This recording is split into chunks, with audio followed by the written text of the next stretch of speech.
All right, guys, we are live with week 5 of the NAHL. So we are working on getting our lobby set up. So let's go ahead and take a look at the schedule that we have. For our first match, we're gonna have In Amber Clad facing off against Flawless Cowboy. So In Amber Clad. Let's go ahead and take a look at the rosters. And Okay. see who we have on that team. I think we're gonna have some subbing in tonight from Division 2, so we'll want to take a look at both. So we have Financial, Casa Clan, Bastion, and Rip sets on the Division 1 squad. Division 2, Revelation, Flurry, Tremor, and Lava. So they have plenty of players who can step up to D1 if needed. Let's go ahead and take a look at what we have on Flawless Cowboy. And I believe they will all be here tonight. So on that team, we have Simply Fear Me, Captain, Nightmare, Exavade, and Glitchy. And then if needed, Jodiv's Fireboy, who's a new acquisition for them, Star Killer, and Capri Sun Body Wash. So this is going to be a pretty good match. What else do we have?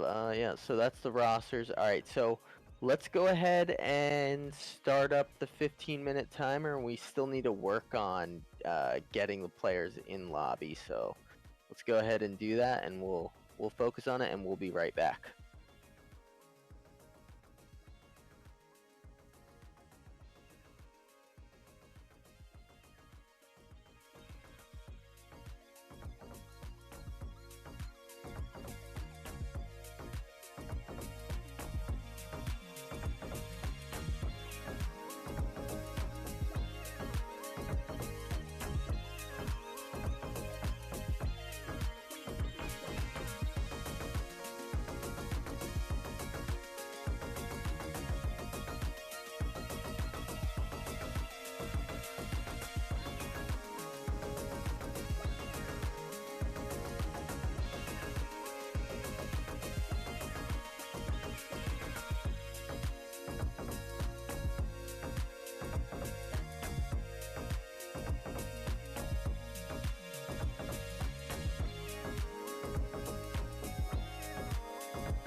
Good evening, guys, ladies and gentlemen. Good evening. This is Why Not Be Reckless, aka Why Not Be Cast and AK. I'm kind of a freaking big deal. If you don't know, now you know. And this right here is your North American Halo League season #1, week #5. And man, do I have a treat for you guys today, because I'm joined today by one of the best in the business, man. He's so in depth, if one might say. He's so deep in his thoughts, some might say. That's the depths. 2 Ds. Yeah, thanks for having me. It is Depths. Usually I'm on the opposite end playing, but couldn't miss up this chance to cast with Sir Tony here. Absolutely, man. And man, and not only do I have an exciting caster for you guys, in the depths, going to bring such an advanced player analyst. You know, he's going to give you guys, because I'm not a player. I assure you guys, I'm not a good one, at least. But my man, formerly known as Atomic Bond, this guy knows what he's talking about as far as in-game strats, as far as macro and even micro level movements. Going to be able to break it down for us. But man, in addition to that, we have the undefeated, flawless Cowboys, and they're flawless. They have no flaws. They have no losses, Depths. And they're going against the young, the hungry Amberclads. How do you feel about that, man? So we got undefeated Claws Cowboy. I actually didn't know that. And then we have what's the record on Amberclad right now? Are they up there in the top ranks? Well, you know what, Big? Why don't you throw it on the standing so we can see that they're actually 2-2 right now. So solid. I mean, they can easily make a late run into playoffs and whatnot and get a respectable record. 2-2 is exactly where you need to be, exactly where you want to be. But they need a win right now, Matt. They need a win. They do need a win right now. So Amberclad, looking at this roster here, I can't give you a big like downfall to them, honestly. The only person I'm not 100% familiar with is Ripsets, but Ripsets is not playing today. We're actually having Tremor sub in, and Tremor is, from my experience, he's actually a pretty good player. I know he can do it all, so hopefully he's going to be able to replace Ripsets. Not saying that Ripsets is like going to be the make or break the team, but this is just from what I know about Tremor. Absolutely. These guys are ready to go. They're already ready. Red team's all ready to go. Blue team's ready to go. We might as well chuck these observers on and get things started because, man, I'm excited to just hop right in the action, to be honest with you. I really Absolutely. am. By the way, we have Biggie B manning the station in the background. And so you've been watching, guys. Let me tell you, one of the best in the business, man. This league, this group, this broadcast right here would be nothing without the man behind the scenes, Biggie B. Do your thing, man. Do your thing. All right. Now getting started here, and let's see. This is going to be a game. I'm actually really excited for this matchup because I know a lot of these players on Claws Cowboy. I know what they can do. I'm actually excited to see how Amberclad comes out. I know Financial. I know Coast Clan. Bastion is a solid player. Like I said, Tremor. Let's see how he steps up to the plate here. Yeah, absolutely. If we could do me a favor, Big, I want to start on board with Simply Fear Me, the captain. Simply Fear Me. Exactly. He's a player that you can plug and play in almost any situation. Absolutely. It is super high octane gameplay. Plays in your face, plays for the team, unselfish. And man, I'm telling you, if he goes elbow to elbow and the opportunity presents himself, he's going to pull that flag super fast, and he's going to probably get the first flag I'm going to see. And assault rifles are on. Let's go. That's what I'm talking about. Welcome to Halo Infinite.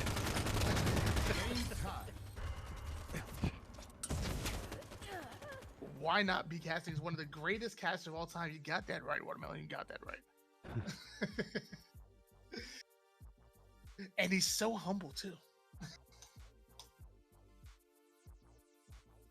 Sorry about that, guys. We're gonna re-put the game types on. It must be a little glitch. You know it is. It's Halo 5, guys. It's not gonna be perfect. Come on now.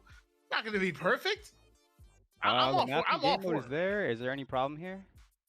I would say just turn it something else and then put it back on. Same thing for the map, and we'll see if that forces it. But but yeah, wow, it's gonna be Halo 5. It's not gonna be perfect, but you know what? It's gonna be great. It's what we love, guys. And let me tell you, if you're expecting Infinite to be absolutely perfect day one, it's not going to be, guys. But you know what? They're gonna do an update after that, and they're gonna get it right. 343 is gonna get it right. I have a lot of high hopes for Infinite. I really do. They are going to get right, and we're going to try this one more time. Everything looks solid. We have the Coliseum, and we have the CTF, so there should be no ARs unless this is a meta update. I'm not sure. Dude, I'm all for it. I say assault rifles, radars, to give me a grenade launcher. I want to start with a needle. Exactly. Give me that silence AR, and we're solid. Dude, the ODST silence radar is OP, absolutely. I mean, I was SMG, whatever it was. I'm sorry. All right, let's see. We get this one right here, hopefully. No, we did not.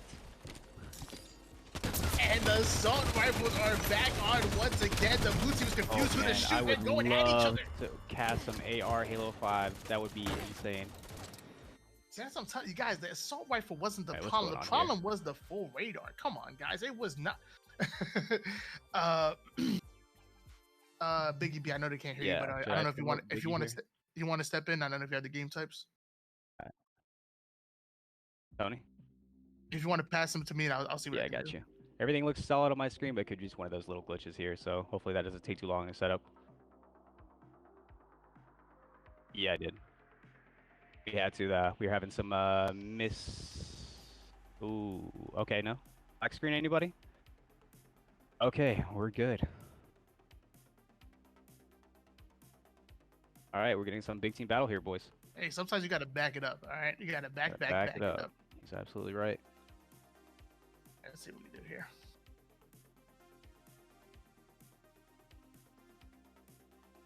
kind of a noob instead. Nobody trusts me to set up these lobbies. Come on now. Let's play some AR only starts. Excavate, I'm all for it, brother, but that's just not how the division works. That shit. Da-da-da-dum. So Simply Fearing, Nightmare, Excavate, Glitchy. Yep, this is a solid roster. I can see how they are the #1 team right now. All right, so Trevor's turned back on. We're gonna see what we can do. Yes, sir.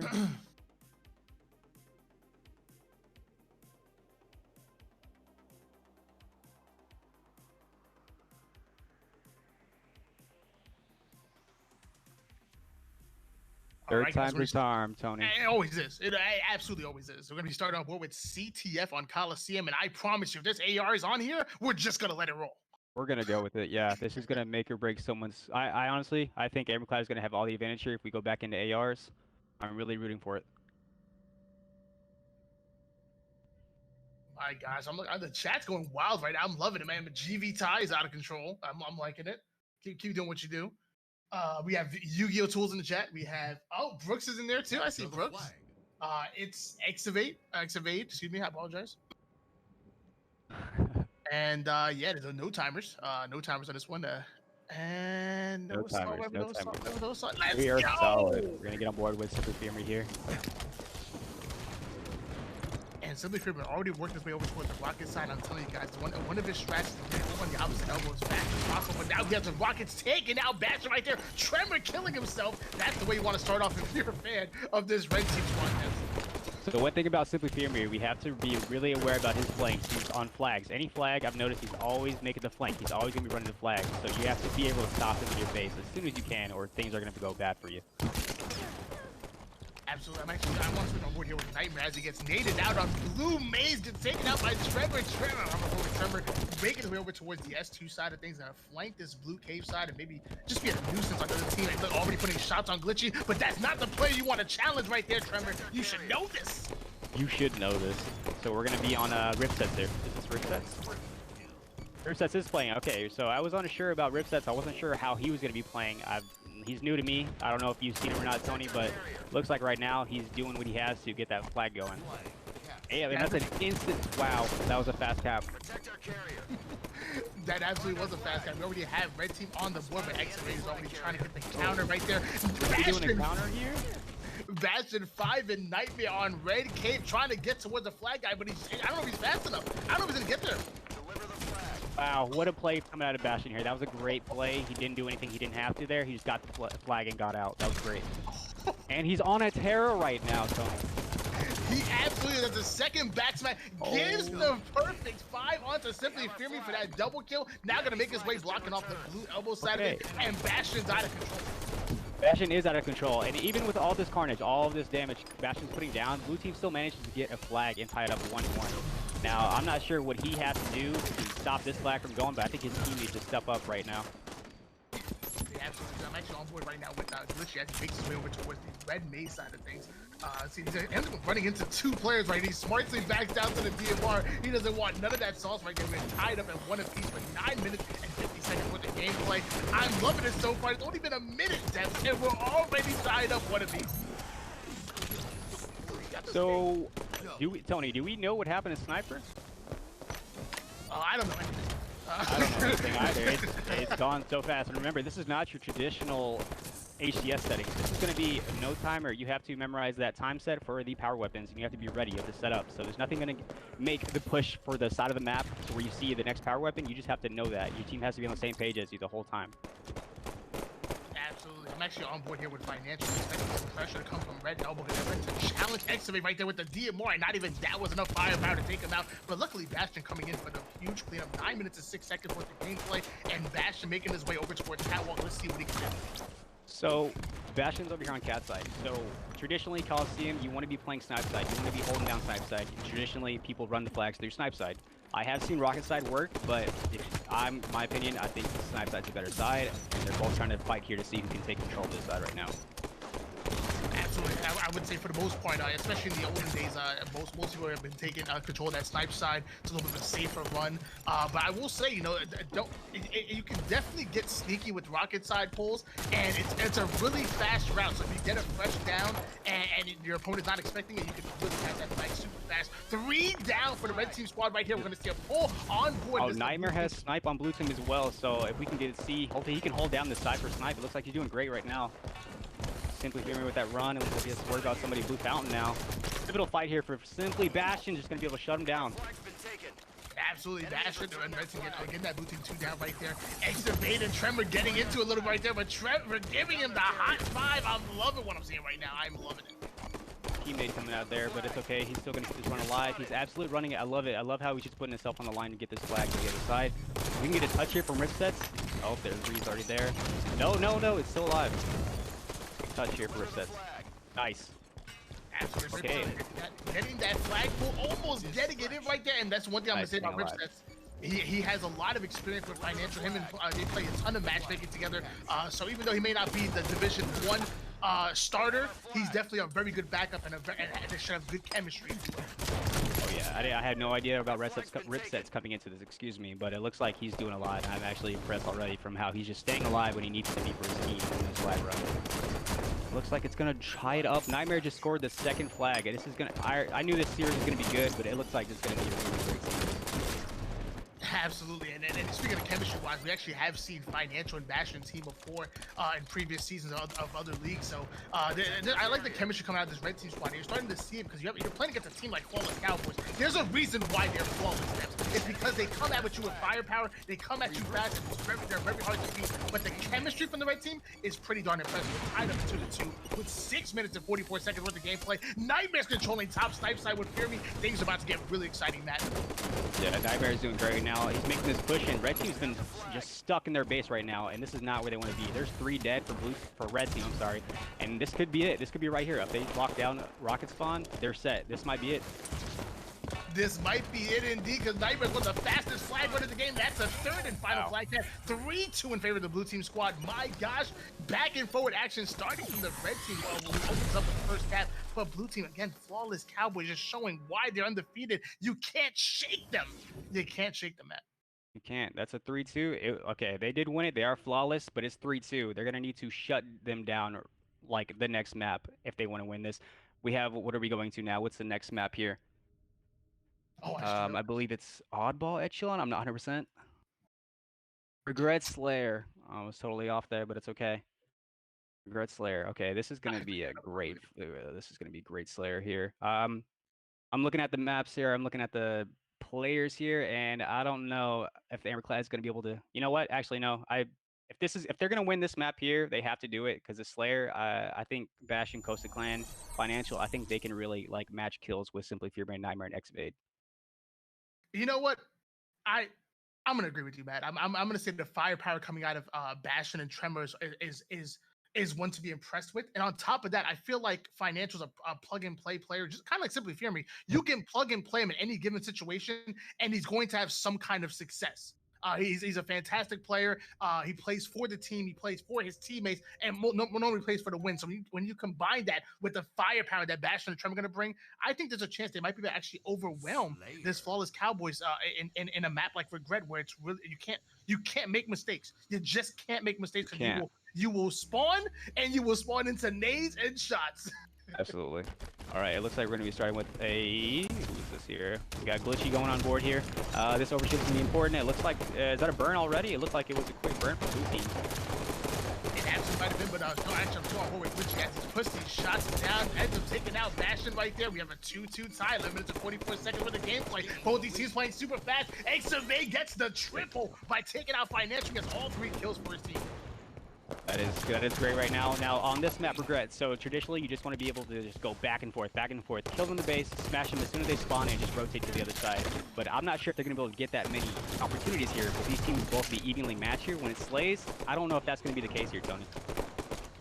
I'm not sure either, but I'm excited to find out because Tremor just drops odd 5. Bastion just wins his individual gunfight, and just like you predicted, Matt, red team is starting to overwhelm and starting to snowball on this blue team squad. They have complete top mid control right now. Zach is Brian Wilson on top. He goes down pretty darn quick. Luckily, Glitch has a grenade launch. Want to see what he can do to clear out this top mid setup.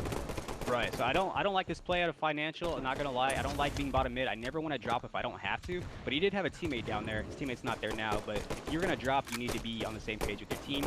Also, grenade launcher. This is not traditional HCS settings here. This is gonna be a game changer. You can't just, you know, grab a caster and spam it. Grenade launcher is gonna take some people out, especially when the next overshield comes up. That's why I'm a fan. I'm a fan of the noob tube. I'll be honest. Ever since Reach, watching Ninja go crazy on it, man, I've been a fan of the grenade launcher. I haven't been able to personally take advantage of like some of these other players, but let me tell you, in the right hands, it is deadly. I would say even more deadly than a railgun it could be. 14-10 lead in favor of the red team squad, but they just have gone 3 down, Matt. That is not. That is not good. They're going to need to do something here. This individual push, he does have backup, but it looks like he's just baiting his teammate here, and his teammate's going to fall. He's going to fall. 2-1 trade, not the best way to catch up here. It's going to start getting out of their hands at some point. Absolutely, that's what you feel on a map like with Red. The moment you go 2 or 3 down, and the opponents start putting the pressure on the spawns, it's very easy to manipulate them. Nightmare getting that overshield. I don't want to give him some love right now. That's the 951 mark. Nightmare with overshield. Already looking to challenge Financial right there. He's feeling pretty darn good while he's glowing green. Yes, he is. This is great. He has combo in hand here, so nothing. No one's pressing from blue side. I'm interested to see how they come out car side. If they can go up the middle, looks like they have blue side locked down. So red team here. Good kill, and if I was them, I would just charge this blue guy. They know he's in there. They just need to push him down blue tunnels now before the team starts spawning up here. Beautiful push. 22-15 lead, still in favor of the red team squad. I'm actually hopping on board here with Bastion as he makes kind of a nice little flank here. Puts a couple of shots on Excavate. I would like to play a little bit more sneaky right there. He just wasn't in the right angle, and now it's starting to pay for it. But here comes his teammate. Here comes the counter, if you will. We're going to see if Tremor and Bastion can bait and switch and back his players up. 23-15 lead, still in favor of the red team squad. And Ripsets drops a very clutch double. Are you kidding me? That was very clutch of him. See this red team here, they were on the same page. They need to be like saying, okay, are we gonna go car? Are we gonna go middle? What are we gonna do? Our teammates are split spawning. We need to all be on the same page here to push up top mid and do something. They don't have to worry about the next overshield for another minute or so. Grenade launcher, however, I'm not sure on the timer on that, but that's gonna play a big role coming into them breaking setup or them being locked down in their setup. What a stick. Actually, I just hopped on board with Excavate as he goes in and takes out Ripset right there. He's doing the best he can to try to get that top card, top mid control. He's down currently 28-19. This red team squad is making pretty quick work of Flawless Cowboys. Again, you're undefeated going through week 4 and into your week 5. Right. I just don't think blue team is on the same page right now. And if you're not on the same page here, it's hard to break a setup. You guys have to be like just saying, okay, we need to push this side together or we're not going to get out of here. Red team is doing great. I was talking about them going back and forth from blue to red, just shutting them down. It looks like they're doing that. And they're winning every pivotal. It's not just like team killing each, like smashing everybody team shots. They're winning pivotals here. Red team needs, or I'm sorry, blue team needs to be able to win their fights here if they want to get out of this as well. Absolutely. It's either you got to win those individual gunfights or simply just don't get into them. Put those shots, stay alive, play your role. The last thing you want to do is get average, whether you're winning by 15 or 7 minutes, 37 seconds worth of gameplay. To be honest, I kind of lost track of overshield, but it looks like it might have actually been burnt. Simply Fear Me gets taken out by Bastion. We are now almost at the 40 kill mark, and red team is leading, and by far, we might get a tied up series here. I don't know. I hope you're hungry for steak, Tony, because that's what it's looking like right here. I did not see where that overshield came from, but that grenade launcher came up around the same time. Oh, wow. Yeah, Financial is just going to finish this up right here. He's going to fly car, and he's going to shut down whoever comes out of there. This is not looking good for blue team. I don't think they're going to take this at all. Wow. And grenade launcher in the hands of Financial. I said it before, man. It can be a deadly power, but he ends up getting that kill from the grave. I'm looking at the scoreboard right there. And let me tell you, Bastion and Financial both have 13 kills apiece. 13-4 out of Bastion, 13-5 out of Financial. Let's throw 8 assists on top of that right now. Put in some Chasing Kid kind of numbers, some Lonzo Ball numbers, if you will. 43-28 right now. Red team is absolutely stacked and making quick work in this blue team. How was this team undefeated? What's going on? Who are these guys? They might have just met their match when it comes to this play. I mean, the last game was not too far off. It wasn't like a shutout. It was a close game, but it just I don't know. This Slayer, I feel like they had this opportunity to like show out on here, and they really are showing out. Regret is one of those maps like it has a lot of intricacies that you have to know about. You have to be on the same page. Absolutely. And I'm just joking. This Flawless Cowboy squad is actually is absolutely insane. You have the likes of Simple Fear again, plug and play captain. Put him in any given situation, he's going to be successful. He plays fast, he plays hard. You have the player like Nightmare, one of the smartest players, always in the film review. Love what he does for a team and for himself. Always trying to get better. You capitalize that with players like Richie and Exavade, who are great support players, can slay out at any given moment. They can go off, especially Glitchy. You have a team that's dangerous, and mind you, their bread and butter is not Slayer. Their bread and butter is 100% objective. They are objective efficient. When they slay hard and they slay fast, and they're in your base. So I'm gonna expect to see them play a whole lot different going into this strongholds, I believe. And I don't know what the third game type is.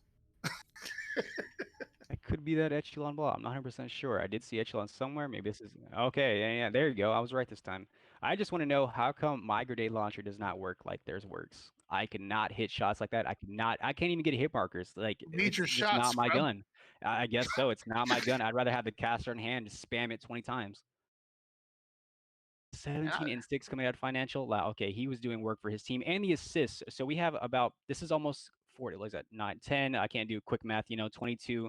That's a lot. 40 something assists here. So they're really just team shotting and they're winning pivotal fights. They were really outslaying blue team here. Did you say 1, 2, 40 something assists? In my head. Yeah, in my head, like the math's like I'm on another page right now. Like I'm ahead of the game. The math is there. I Dude, said that 40 math's on something. I another was level. close. Forget another page. Quick You're on math. another level, bro. But Math, no, easy. Echelon Ball is interesting. I think when Echelon and Fisher were first introduced to the playlist, a lot of people first gravitated towards Fisher, which I'll be honest, I'm actually kind of a fan of Fisher myself. But I believe as the game started to be played and people started to actually play Echelon Ball, they started to realize that Echelon might be the better played game type, even though it doesn't look like a competitive map, but it just played so well for Oddball, where a lot of people were kind of having troubles with Fisher. In my opinion, I still think Fisher's a great map. We're going to see a lot of great gameplay from Echelon. You have to be fundamentally sound on a map like this. You got to force those spawns, Pelicans, force those spawns blue, be aware of them, and put the pressure on. It's a little bit harder to control than a map like Regret. I have to agree. I'm going to go with Echelon 100%. Fisher's not my favorite. I just think it's a very good map. But Echelon here, we have to worry about rockets. We have to worry about camo here. And it's just, there's so many little like hallways here. Like you have to worry about like a red side. There's like a big hallway leading rockets. Looks like we're going to have Glitchy here fighting on Pelican. He gets back smacked, double team there. Red team already has the ball pushing to pizza. I know traditionally everyone likes to hold the ball on pizza side. But if you're able to do that, that's great. But you're going to have everybody fighting all cylinders on each door. There's so many doors to watch for: the rocket door, the combo door, the main stairs door, even bottom pizza. You know what, Matt? You know what? I'm gonna be honest. I'm not a top player. I'm not a competitive player. To be completely honest. No. I'm gonna disagree with you on that one. I'm gonna say I like being top pizza and top left side because you can look down on the spawn. I feel like I've always when I'm winning battles, it's because I'm looking down on my opponent. I can't win an evenly matched battle. I need to be looking down on you, as we see 19-5 in favor of the red team spot. So I'm gonna slightly disagree with you right there, and I'm gonna say top pizza is the way. Plus those pipes on the side, that's just awesome. Right. I like the honesty here. And oh, that was not a good play out of coming at Glitchy. Should have played that ball. Now they're red team to be a man up and have the ball time there. Looks like they're holding it on Pelican, which it's a good spot. You get to like duck and cover behind the Pelican. If you have somebody watching your pizza, you should be able to like be okay, and you have the opportunity to play it anytime you want. You're absolutely right about that. 27-10 lead in favor of the red team squad. Actually on board here with Bastion. Has the ball, but is getting shots rained down him right now. I don't know how he's able to stay alive. Making his way over with the back pipe. This is what I'm saying. That back pipes right there, it's almost like a cheat code. I actually like keeping the ball there, but he's rotating over towards top left because he knows the pressure is coming. Now he's rotating back. What is Bastion doing? I like the play there. I like that play there. Yeah, you know, he didn't just run away. He cleaned up the kill. Nice. This is a new style of Oddball. I'm a fan of. He's running away from his teammates. Yeah, exactly. He's being like hyper aggressive with the ball. I like it. He does not want the ball, Tony. He does not. He wants to be out there. He wants to be punishing people. Absolutely, rocket launcher in hands of Bash. Might as well stay on board with him. This man's making plays. I'm very I like I'm so I like it, but I'm so confused on why he was playing so aggressive with the ball. But either way, his teammates starting to go down. Starting to break this setup right here. But rocket launch is being used pretty well. Balls off the map and played 70 to 10 lead in the favor of the red team squad. But let me tell you, oddball, anything is possible. You can come back from anything as Bash makes a node right there with the rocket launcher straight to Simply Fury. Right, anything is possible in Echelon, or I'm sorry, Oddball. Oddball is almost like, you could say it's like Stronghold. It's one of those swing type maps. If you're down 2, you're not down 2 obviously, but if they are down 2, this is the one you want to go into. You can come out objectively better than the other team, but it's not about slays here. You have to hold the ball, you have to be on top of your slays and everything like that. Bastion, honestly, I played against Bastion in the HDL, and he was, I know he was a fire prospect like on the team he played on, so he's doing exactly what I thought he would do here. We don't say them horrible words over here. I don't know what got into you. We don't say that horrible acronym right there. We do that other league if you would. I'm joking. That's obviously where I have to work with them. You were there too. We're all there too. 17-21 lead in favor of the red team squad right now with 8 minutes and 32 seconds for the gameplay. So almost anything can happen right now. I'm actually on board with Glitch as he makes his way always towards bottom Pelican while the red team is spawning there. Ends up getting a kill, but that was pretty interesting. Yeah, it was interesting. It looks like red team is really just doing exactly what they're supposed to be doing right now.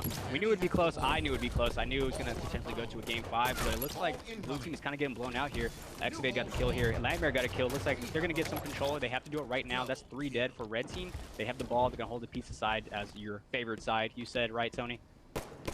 Yeah, absolutely. I love being back pizza. I love the fact that I'm surprised nobody's utilizing those back pipes toward the corner of the map. I'm actually surprised by that. But either way, working this back porch side ends up getting Rocket Bastion, the master rocket launch. Let me tell you guys, as we alluded to before, this is not your normal HCS settings. This is North American Halo League. So there's actually no weapon timers on those power-ups. That makes it very important for you to know those spawns. I would say get a coach. Make sure you're timing them properly. Make sure you're always on board with the rocket launcher because you're not getting baby. This is not Halo.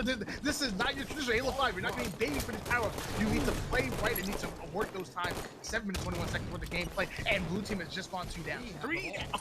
3 down. Financial is just putting in work right now. Oh, I know we've been talking about that's 4 dead for blue team, so this is not good right now. I don't know who's gonna spawn up, but they have to wait for the teams. I know like they're losing time, but you're gonna have to wait for your teams here. You can't just push in and just keep dying one by one by one. Financial's gonna be taken out by Simply Fury. Simply Fury on the flank, like we always knew he would be doing right now. Hopefully he can do something for his team. There goes the ball is being played, so this is gonna be their chance to reset up, regain some ball time here. Nightmare just went down, or before he took out. Oh yeah, absolutely, and that's the one thing about oddball. It's very easy to start to panic as those seconds start to turn into a minute. As you know, as those 1-2 seconds start to turn to 30 seconds to a minute, it's very easy to start to panic. That's one thing you need to do. You need to be able to take advantage of those numbers. Because while your opponent has the ball in the hands, at least momentarily, it's a 3v4 situation. So you need to be able to play those numbers, especially on an evenly matched game. As Excavate doesn't realize you can clamber that railing right there, hops right off the map, 107 to 60 right now. You gotta know Echelon a little better than that. Haven't you played matchmaking? Haven't you played matchmaking? Yep, this is one of those maps. You can't just run around everywhere. You're gonna fall straight down the middle like an anchor. Let's see, Excavate here is gonna push into this little window here. It's a little cheeky spot. You can get some shots in. I wouldn't sit there. You're kind of like just stuck there. As you can see, you kind of had to get out of there really fast. He's gonna try to make a push here. Looks like they're locking it down. They have somebody back rocket side. They have someone on bottom combo. Nightmare's gonna be sneaking up here through the pipes. Let's see if he can make a flank here. I'm not sure where the rest of his team is, but I don't know if this is gonna be a great push on his end. As you guys can see by that beautiful overlay that you see on top, we have a tied up series at 1 apiece right now. So this is a this is a series defining game right here. As if they Excavate takes out Bastion, steals the ball. We have 4 up for the blue team. Red team's on spawn. Camouflage in favor of Nightmare. And let me tell you, if you are a fan of Flawless Cowboys, you are liking what you're seeing right there. But Nightmare letting to challenge that player, getting the trade, and lots of good points being put on the board for blue team. I don't like the way that Camouflage played. You could have played a little bit more passive, but there's no doubt that there's points being put on the map, and blue team is starting to catch up, Matt. Blue team is starting to catch up. Now, it's a big stretch, but they can definitely do it. Like I said, it's one of those team types. If they can win it here, close it out here, the strongholds, I think it's going to honestly go like into a close game as well, like another swing type here. We have Simply Fearman. He's going to be holding it down. I'm not sure what the ball is exactly. Okay, they're locking it down in blue, which is good. He has combo, so that's another I consider the power weapon. He's going to be pressing. Oh, there's a 3-person push from the blue door here. Fearman's getting out of there. I didn't He's actually being very tactical right now. I expected him to be dead for sure. Wow, Simply Famer just put on a clinic right now. This is insane. And that is a mark of one of the best players in the game. When you can turn a bad situation into an actively good one. When you can turn the tables on your opponent like that, that just shows why Simply Famer is one of the best in the game right now. Either way, we have 4 up for the red team squad, though. They have the ball in their hands. They're 4 up. They're starting to look for those spawners. Ripset's nading his teammates 141 to 105 right now. And the ball wasn't played. It wasn't played. That's not going to be good. See, red team here, blue team only doesn't have any more spawns left. They have maybe 1 spawn left apiece to shut this down, or this is over. Red team didn't get to play it. Let's see if blue team can capitalize off that. Look who's going to grab the ball here. We have Excavate is going to be with the ball. This is a good spot. Like I said, you can sit and block like little areas. He's going to take the pivotal fight against Financial and win. Big fight. I don't know if he had to do it really, but he took it out. Nightmare's going to have the rocket switch change. Bastion wasn't on top of it this time. Glitchy taking swim here on Echelon ball here. Not the time to be swimming, but looks like red team's going to close it out. That's not going to be good here. And there you have it, folks. That is a 150 to 113 lead in favor of the red team squad. And as Matt just said, it is not looking good for your not reigning champions, but your season ranking champions for coming out of week 4. Your flawless Cowboys. I'm starting to see that they might just be flawed. I'm looking at the scoreboard right now, and I would say the Slays were fairly even, but what once was one of the best objective efficient teams is getting out OBJ'd by Bastion, Financial, Tremor, and Ripsets. And Tremor is a substitute today. Tremor is substituting in for the let's see here, for the Amberclad. It should be Costa Clan, and Costa Clan is he is a good player. He's definitely well-rounded, and I'm just thinking, like, imagine if Costa Clan was here. Would they be not even close? Would this be a 3-0 in favor of Amberclad here? Like, I'm sorry, Tremor is just putting a lot of work, and he's a Division 2 player, guys. Yeah, and I mean, I will say Tremor is definitely not a Division 2 caliber player. He's definitely Division 1 for sure. He's absolutely insane. And as I said before, Costa Clan, one of the better players in the game. Actually, the teammate, a well-known teammate of Simply Fear Me. He's part of Team Zero. They've teamed together in doubles tournaments and other 4v4 tournaments. They are, man, I forgot I'm part of leader. What's the game type? but either way. Strongholds Plaza. Gotcha. Strongholds Plaza. My God, I'm not used to this. Sorry, guys. It's okay. It's okay.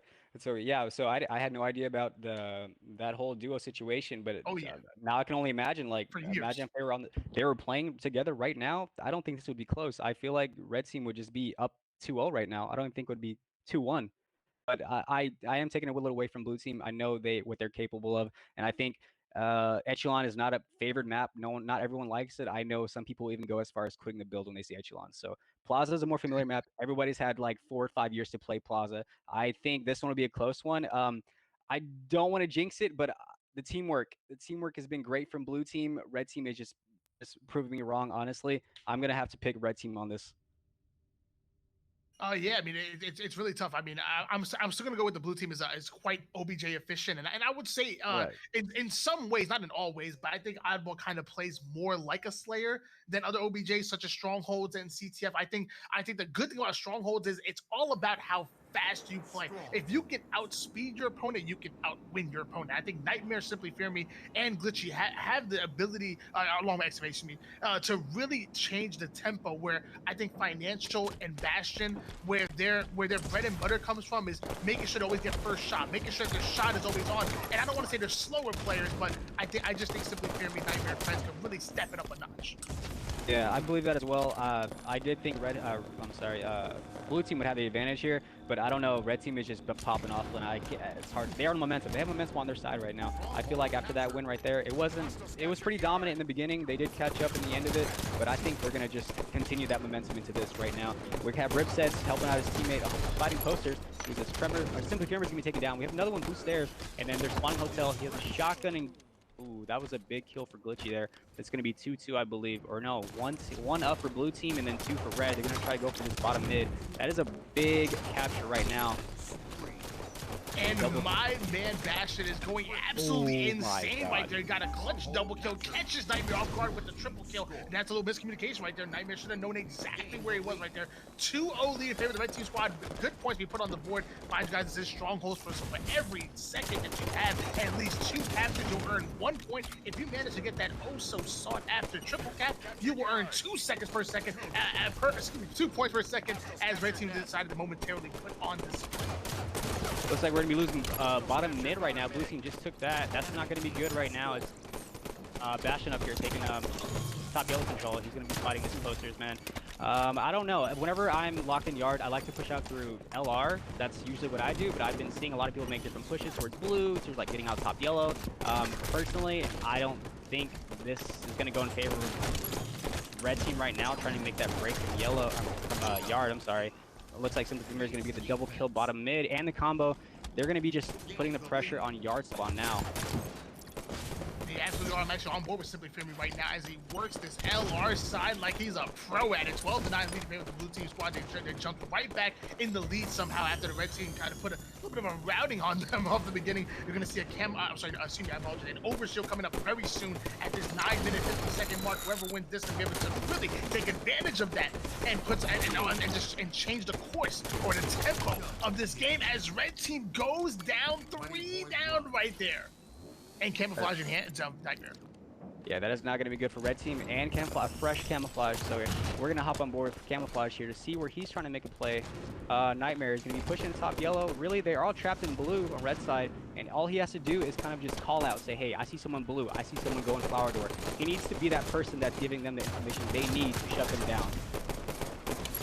I love what Nightmare's doing with this camouflage right here, just playing very tactfully, putting those shots, staying alive, making sure he's hitting those shots, but not committing to any one individual gunfight. Actually, he's the entirety of that camo, staying alive, and what's most important is, even though he may not be getting the crazy amount of kills with it, his team is still putting points on the board. He didn't have to win those battles. He didn't have to get into them. 35-9 lead, I would say largely because camo was on the map, and everybody was scared to push up as he gets that huge back on Richardson. Once again, red team goes down 3 players, Matt. What is going on? This looks like it's blue team's map. Like I said, Plaza. Everyone knows Plaza. That last map has been a fluke. No one likes Echelon Ball, in my opinion. I love what Nightmare's doing. He's staying alive. He's just putting as much damage as he can, giving out as much intel to his team right now as he can. It looks like we have a few people scattered on red team. It looks like they're trying to make a nest push. We have 2 down. Bastion with the double kill. Bastion is just putting in work for his team. He wants to close out now. The next map is going to be Refuge Slayer. Nobody wants to go to Refuge Slayer. You need to close this out if you're red team, in my opinion. So we might see the gentleman's agreement refuge off. I don't even know. X-Ray taking that play out financial right there. Ripset's taking it up, stepping it up and taking out X-Ray right there. 2 down for red team, but the blue team is momentarily 3 down. We're going to see good points being put on board for the red team, but can they capitalize on these slays and these newfound points? Because they just dropped 3. We have a trip cap, and camouflage is going to be coming up very soon. Like, I'm not sure if Simmer was there. I think he had a good power position staying above bottom mid. I know we need to get toes in there, but it looked like he was a little lost in the sauce when he dropped down there. Camo is up now. Ripset looks like he has eyes on it, but he's going to be making he's going to do the dirty work, so his team can get the advantage on that. He's taking out somebody LR. Now he's going to be pushing this guy in Tram, staying alive. Looks like Nightmare's going to take that. Do we even know who grabbed Camo during all this chaos right now? It's Financial. I would put Financial. He's great with this camo. I'm going to have him save my life with camo on this. He's just milking bottom mid so his teammates can get in there, so his teammates can possibly flank. He took out 1. We have to worry about 1. That's 2 dead. Wow. Wow, and 3 down goes blue team once again. What once was a 38-8 lead has slowly been dwindled away, if you will. 43-45 right now. Red team about to take their first lead of the game starting now. How are you liking that, Matt? How are you liking that? I'm loving it. Personally, like I said, red team, they need to close this out now. But we have 3 people bottom mid fighting on blue team. Looks like Simply Fear being taken out. Nightmare's got a little flank on. Oh, bottom mid's going to go straight to blue team. Now, that's good, but they need to get out. You don't want to just stay around when you take bottom mid. You need to get out as fast as you can, or you're just going to get rained down. Grenades, shots, everything. You need to just get back to your setup. Hopefully, try to stop this guy nest, easily stop, and then just keep the pressure on Tran. Keep the pressure on yard. Time everything. This camo coming up. You just need to be ready for what's next. And just like you say that, they might have been ready for what comes next, but they weren't ready for what comes now, because Red Team just took that bottom mid right back at him, trying to go for the trip cap. Getting a little too cocky right there, but either way, Red Team is 2 players up. They have 2 caps on the board. They're putting some good points. Let's see if they stop this blue team push towards bottom mid. They have to play great fundamental Halo if they want to. Do it. This is chaos, Tony. This is just back and forth slays. You usually see like more dominant teams, like they'll hold the lead for a good while, right? But this is just back and forth, back and forth. They really want this. Blue team really wants to take this to a game 5, and I really think they're capable of it. They can absolutely do it. This roster stacked. It looks like Simply Famery's gonna find 2 in yards. Easy, perfect. If he could just put the damage in and stay alive here, this is a big play. If he stays top yellow, this is big. We have Camo coming up. If I haven't already missed it, and I don't see anybody in the hands of it yet. It looks like Glitchy's gonna grab it, and he's gonna be putting shots in on blue. He gets, oh, he's just helping out Simply Famery. There's one more trapped in blue. They're spawning blue. They're all spawning blue, Tony. They are all spawning blue indeed. We have a trip cap in favor of the blue team squad right there. Trem ends up taking out Excavate, but that's going to be a momentary trip cap. A lot of points you put on the board. You're going to know exactly where the red team is pushing. Simply Famery getting a hot 5. Financial taking out Simply Famery. Back and forward action. I don't know what's going on here. I'm looking at the scoreboard. Bastion has 19 kills. Simply Famery has 18 kills. This is a slobber knocker, if you will. This was, I don't know what happened. Weren't we just tied up? This glitchy play, the camo grab was super effective. They were all spawning blue, and he's just putting down just so much pressure as he can on Nest. We had 2 in Nest, and then he just went down, got the kill, and then he helped out his teammate to get the other kill. Now we just have Simply Famery going on his tear, as we knew he would. And then Glitchy's gonna take this yard. If he can get this yard for the 3 cap, I'm not sure if this is what you want to do, but red team's all over the board. They're losing. They're kind of under pressure right now. I feel like they're a little scrambled, so anything blue team does, it might be effective right now. Absolutely. You know what? It's a good strategy. I mean, I probably would have tried to hold the 2 cap down and really control those spawns. But you know what? When you put that trip cap down, you're putting that pressure. You know, blue team, do what you do. Do what it is you do. 97 to 56 right now. Red team needs to take a cap right here, right now. And sadly, they did it. That's going to be in the hands of blue team. Are you kidding me? They take that game number 3, and we're going in. I'm sorry, 4. Excuse me. And we're going in to game number 5. Is there any better 2 words in esports history than game 5? There's not. I don't think there is, except I knew this would go to game 5. I mean, I didn't know. I had a feeling it would, just looking at these rosters. They were both stacked. I don't see any of these teams getting blown out. Game 5, Refuge Slayer. What do you think how this is going to go? We have 2 snipers to worry about. We have 1 rocket to worry about, I'm sorry. And then we just have a gigantic map. How do you think it's going to play out? I mean, I don't know, man. Refuge is tough. I think obviously I want to control the snipers. And in my opinion, like Simply Famery isn't really like that player that's gonna jump on the sniper. So I'm wondering. I'm gonna say maybe Glitchy might be the sniper for this team. Even Nightmare. I don't see like that prominent like go-to sniper player on this team. Where you know what, I can see Tremor or Basher on the red team squad grabbing that sniper rifle and going off. And if you can't go off with your sniper rifle, you're probably not going to have too much success. I'm sorry.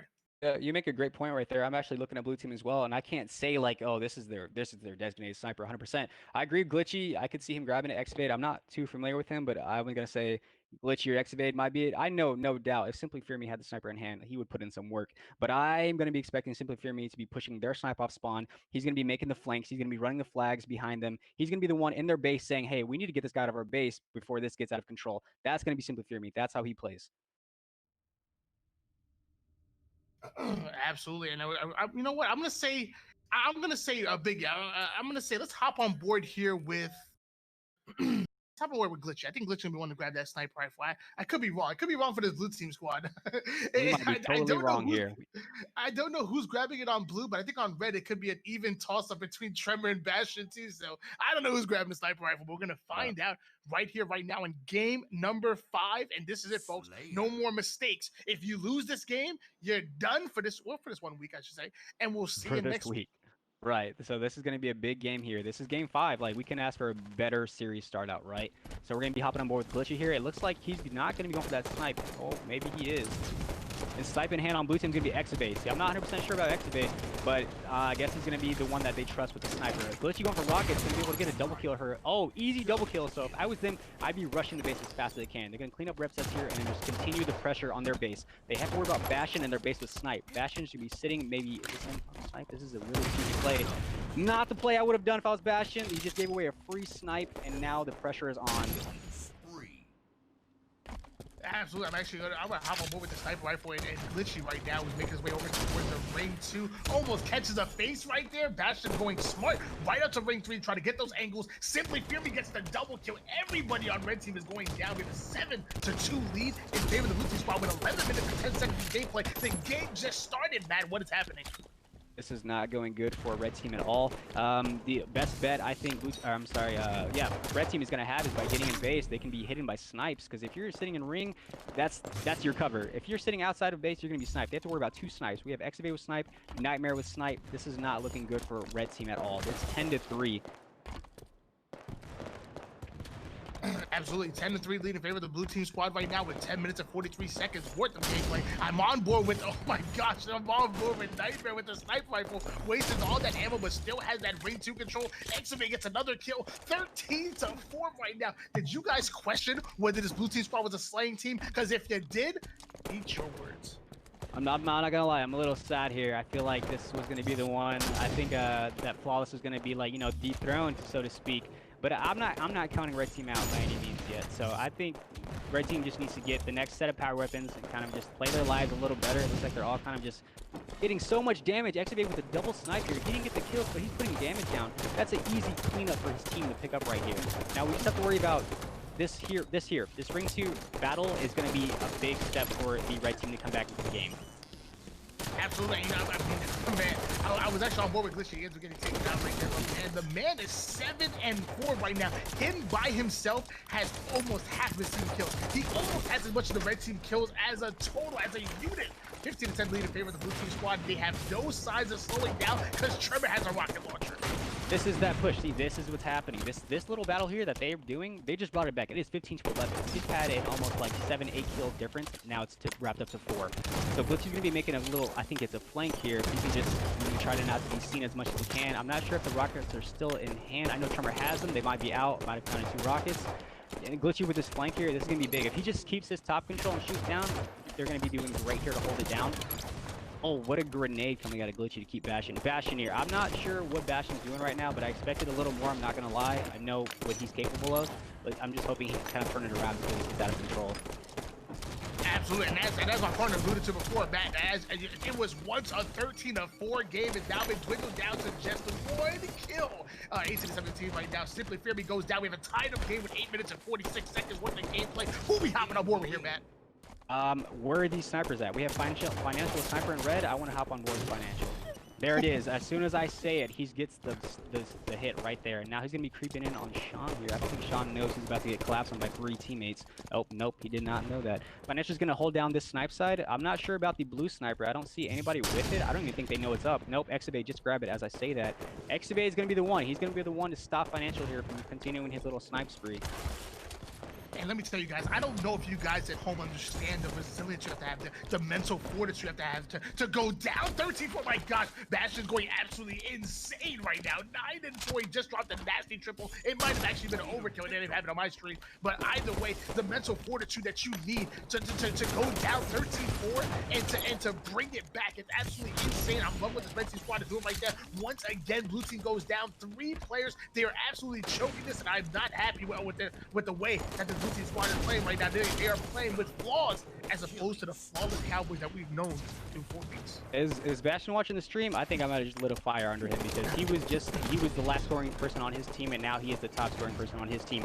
Currently Bastion is, well, he's 9-4. Financial with a sniper, he's just gonna keep getting these kills. He's 11-7 right now. If they can keep doing this, we're gonna blow out blue team. For a second I thought this was gonna be a close game. I don't know what's happening. I don't know what's happening either, man. Again, 13-4, and since then the blue team has only managed to put up 6 kills in the last 5 minutes of gameplay. They've only managed to put up 6 kills when they started the game off in the first 2 minutes, 13-4. This is a total, it's a total rowdy. There's a comeback for the red team squad, and let me tell you, it looks like they might win. If blue team wants to come back in this game, they need to play near perfect Halo at this point. Get that ring 2 control. Don't lose those pivotals. Don't get average at all, and put some good points on the board. They need to slow down this red team squad. Yeah, we do. I see Glitchy here trying to break into the ring. I think his teammates should be on the same page with him because we have 2 red teams inside ring 2, and they're just shutting down Glitchy. Oh, wow. What a comeback kill for Glitchy. I did not expect him to get that, not going to lie. Tremor is going to be taken down as well. Ripset's taken down. Now we have ring control. If they're going to start this comeback, it's going to start here in ring. He needs to help his teammate not hopefully get killed there, and also watch his back from Rox. He's going to be taken down by Tremor. We have Exabay with a brand new snipe, and he's going to be taken down instantly. And Financials, I'm not sure if his sniper is out as well. Do we have a reset on snipes already? That was a fast reset. Absolutely. Again, 41-27 in favor of the red team squad. I'm on board with Glitchy as he makes his way over towards ring 3, throwing some good nades down, trying to get any kind of ring control. Rocket, he just watched Rocket Launcher come up. Let's see if we can turn those rockets into some kills. But I mean, red team is 8 kills away. I mean, is it too late? It just might be too late. I think it's too late, even with these rockets, and it doesn't even matter. It's in a red team's hands. I think it's too late. I think blue team just kind of blew their chance they had to take this big game 5 Slayer right now. Like I said, Tremor's going to be locking down the flag side with the sniper. He's on BR side. He's just looking for anybody that wants to make a break to their car side. He's not going to let that happen. I don't see the sniper on hands of blue team. We have 2 snipes in the hands of red, and Tremor's just going to be taking out anybody he sees. And we have also Ripsets with sniper. I think this is going to be a closed out game for sure, Tony. There's no coming back from this. I hope you won another steak tonight, brother. Absolutely, my gosh, Glitchy hiding ring 1 right now, trying to do the best he can to get the heads up on Financial. Financial absolutely not having him, gives the reversal right there, 49-30. That's the 50th kill against the game save. I don't know how I got a game save right there. Either way, that's the 50th kill for the red team squad. 15-9 coming out of Financial to this Slayer. When the game is on the line, when the series on the line, this man steps up. Yeah, you got to be looking at these numbers here. It was a great look at this, all double digits for the red team and blue team with who had the greatest start, 14-3, 14-4 at one point. They just could not keep up the pace. I think the new set of power weapons is really what kind of made things go south for the blue team. Exabay 3-11 here, obviously in a game 5, you need to be the one popping off. You need to be okay. The game 5 guys, this is it. We all need to be on the pop off here. Red team, they were on the same page. Blue team was not on the same page here. And then wait, hold on, guys. I don't want you guys home to go anywhere. Don't touch that dial one bit, because let me tell you guys, this is week number 5, and that was just one of 2 star-studded action-packed gameplay that we're gonna expect. We're gonna expect another roster, another 2 rosters coming up. They're gonna be duking it out. And mind you, guys, this is all for that for that better seating. You're watching Flawless Cowboys get their first loss. We're watching this red team squad making their ascension, make their presence known in the standings. We're going to be coming back real soon, guys, and we're going to give you all of the action on this doubleheader, because we're going to see Hang 'em High versus the Banished. Mind you guys, Hang 'em High is one of those teams that they lost to Division 1 squad. They completely lost it. They've now gained the new Division 1 squad. Mind you, the leader Condor is actually not going to be playing right now. But either way, a new Division 1 squad coming up. The Banished, one of the most practiced, one of the smartest teams in the league, going up against a wounded Hang 'em High. Let's see if they can take advantage of that and put a win on the board. Biggie, send us to commercial, please.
Sir Tony, are we here? Sir Tony is not here. Okay, that is awesome. So we're going to be going to our next scheduled match. What's that? Hingham High versus the Banished. Now, I'm not 100% sure on the ranks. Can we get this look at the ranks of these two teams here?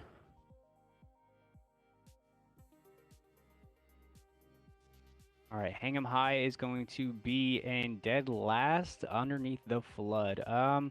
Hingham High. So if you're going against the Banished right now, you need to be fighting and clawing to win this because the Banished is in third place. They're 2-2, isn't the best record right now, but 0-4. That's it could be a lot worse. And Hingham High did just get a brand new roster here for their Division 1, and I don't think we're playing with a full brand new roster. We are having 2 subs tonight, but what it could have been was Condor, Clownly, Scal, and Night Fury. Now that on paper, that is a stacked roster in my opinion, but it looks like we're going to be missing Condor. He has some things taken care of, and Night Fury is not going to be here tonight as well.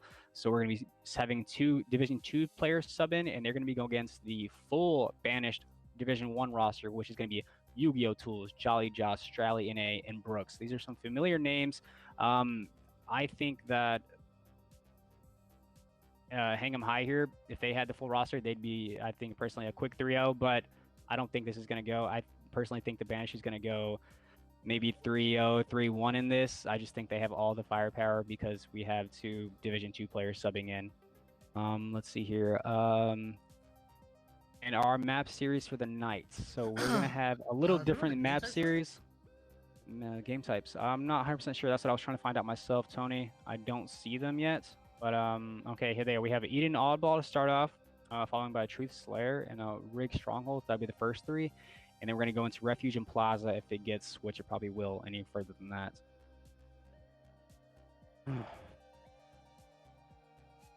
We're missing 1 player. Okay, we're waiting for, I believe, let's see.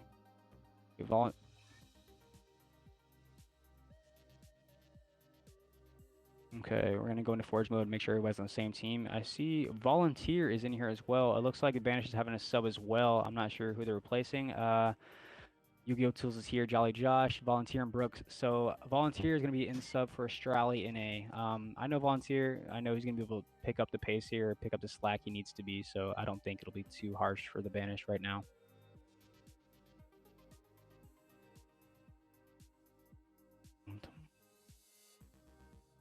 Green as well, yeah.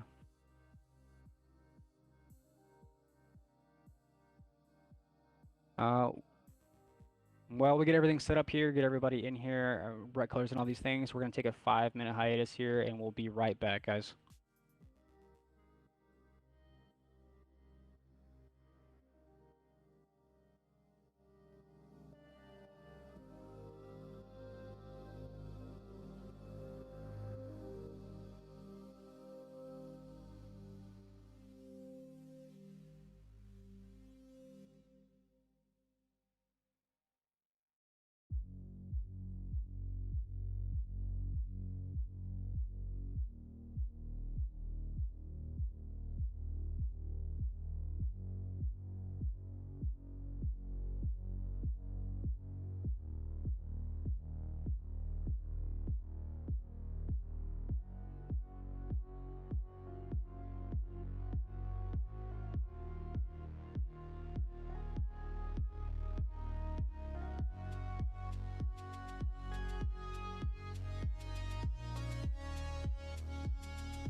All right. So we're having just a And now I hear little you technical guys. difficulty right now, so we're gonna cut back to a commercial for a few minutes until White Nut gets his audio fixed. It shouldn't take too long.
Good evening, ladies and gentlemen. Good evening. I'm back. It's Why Not Be Reckless, aka Why Not Be Casting, aka I'm kind of a freaking big deal. If you don't know, now you know. And this is your North American Halo League, week number 5.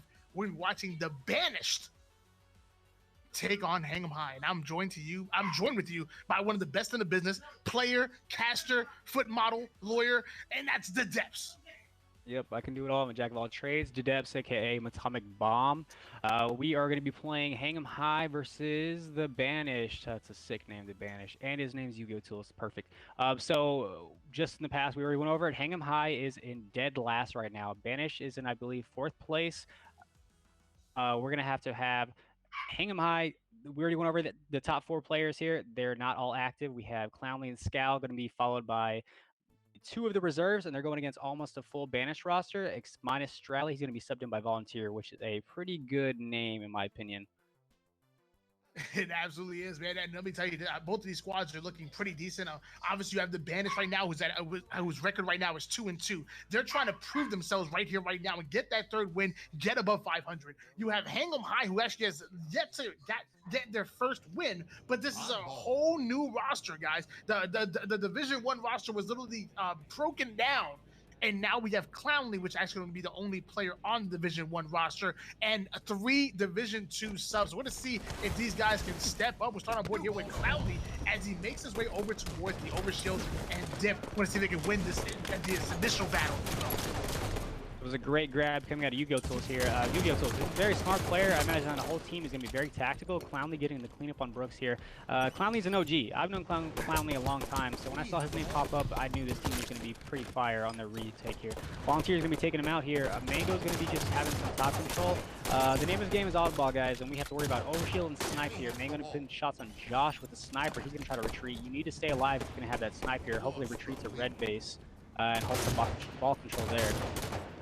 Yeah, absolutely. I'm actually on board here with Brooks, who has the ball in the hands, just gonna hold down on this red side. It's obviously very powerful to get it on the red. If you're feeling too much pressure, you can obviously throw it right off the map and start to slay. As you see Brooks do right away, the pressure coming from outside red, the pressure coming from red SMG, immediately throws it off the map. We have an 18-4 lead in favor of the blue team squad. I don't think that play, so I'm not gonna lie, that play didn't need to happen immediately. They were down one person, but I get like the hesitation. Don't let them get any points. It looks like that's their strat, like just shut them down.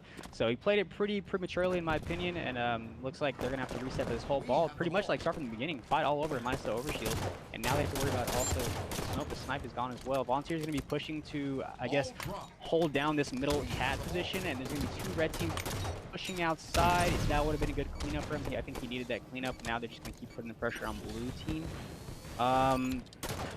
This roster here. So I personally don't think this is going to go a full distance. I think it's going to be a 3-1, 3-2, maybe in favor of the Banish. I just think they're going to be out tactically playing everybody on this red team here. I just want to point out, you said that it wasn't going to go the full distance, but then you said it might go 3-2. No, 3-1, 3-0, 3-1, 3-0, I think 3-1, 3-0. Which actually the definition of going the distance. Yeah, you're right. I'm over here thinking of like game 7s, like grand finals, and over here. But yeah, 3-1, 3-0. I think it's gonna be in favor of the Banish. I'm sorry. No, I got you 100%, and I agree. Sadly, right now, as you're seeing the 73-4 lead right now, the red team just lacks the firepower to compete. This is a Division One squad, a scrimmaging a college, and this is like an NBA team scrimmaging a college team right now. This is made up of 3 Division Two subs right now. You have Clowney, the only player who's actually be a Division One starter. Even him himself. He's a support player. That's what he does. He's not gonna be able to drop 50 kills. That's not what he does best. I'm actually on board here with Yu-Gi-Oh! Tools that he likes to challenge 3 player over it. He has no fear whatsoever. Challenge those 3 players over in security. Has the help from Jolly Josh. They get the squad right 100-9 lead in favor of Blue Team squad.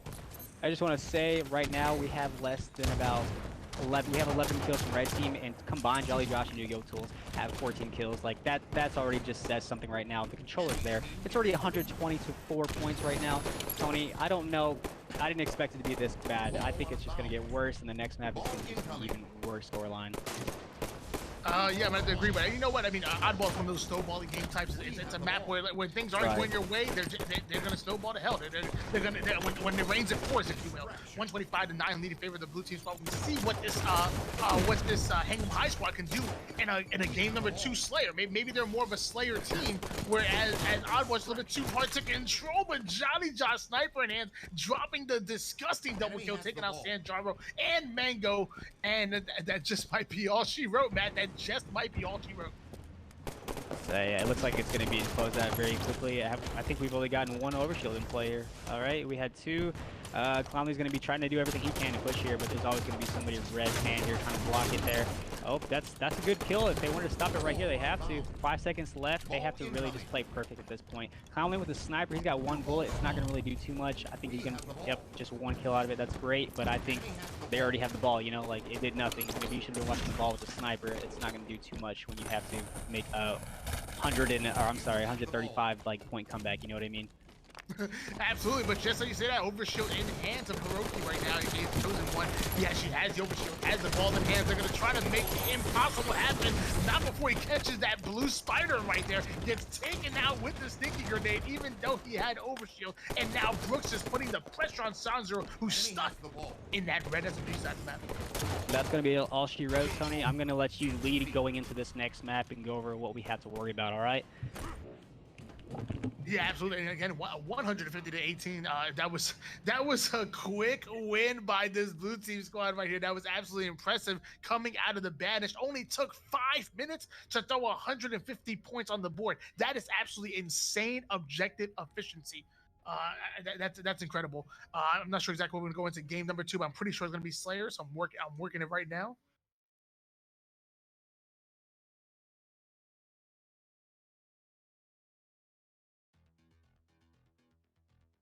And we're hopping into Slayer Truth right now. I'm actually currently setting this up. Who let me be party leader? Who allowed this to happen? Somebody made a mistake. Slayer Truth. I have no leadership qualities whatsoever. But yeah, I'll be solo cast this a little bit because the devs, he's too good for us. Come on now. The man's an incredible player, an incredible coach, caster, and everything. So I'm gonna be here by myself a little bit, but it's fine because I know you guys. I know you guys. I know you. All of you at home, you know, we've had this personal, this intimate connection for a long time, and I've been wanting to tell you this for quite some time. I think I want to go steady. I think I want to commit to you. Truth and Slayer. What did I just walk into? I'm not sure what we're you still talking about Halo? Oh no, I'm asking the chat on a date. So far, I've gotten no response. Okay. We're gonna start our board here with Clownly, aka Hef, the big Hefmeister, making his way over towards the camouflage, and sit back on his team on the side of P. Gonna challenge Bush. He can steal this away. It looks like he's stealing away. That's not going to be good for Clownly. I mean, he did everything he could. I don't know where his team was. So much out of the eyes he wanted to that up for. Looks like he's going to go with that camo. I think he's still alive with it. I'm not sure where camo is at the moment. But, okay, Brooks is going to be putting in this flank here. Maybe going top mid. If I was with the camo, I would want to grab the combo or the silencer and just, you know, be as secret as I can. He's going to be pushing on Chosen here and Car. He's going to be pulling up everything here. Now, this is the same thing as Regret. A lot of interest. I'm sorry. Big word for me. Can't do that right now. He's going to be going back and forth. Red spawns and blue spawn. They're just going to be collapsing back and forth. And that's how you have to play it.